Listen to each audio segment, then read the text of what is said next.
Bobby is an apprentice hydraulic engineer. He's developing very well into being a multi-skilled engineer.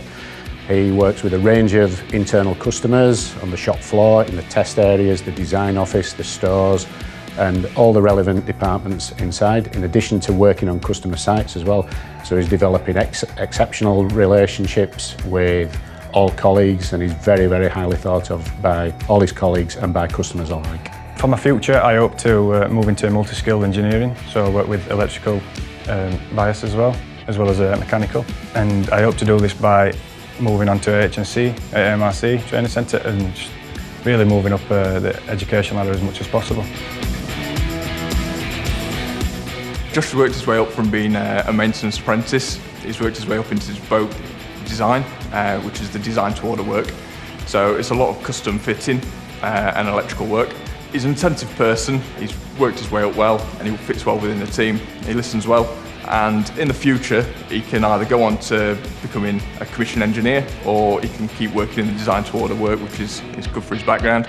And I think he's well deserved for this award. He's done really well this year and all the best for the future. It's been a massive learning curve and there's been so much support from my mentor, from my boss, from everybody to be able to help me just understand what I'm meant to achieve, and it just makes everything more enjoyable, and I just like to come to work, and that's what you like to do, isn't it?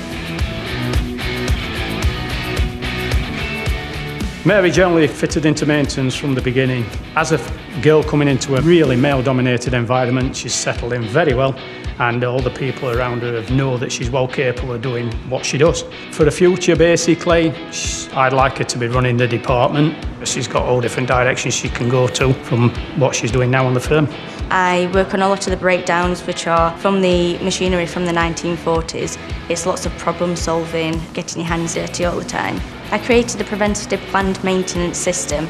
Machines have to come up for like a 6-month service, a 12-month service. We needed a new system in place, so I created a new one.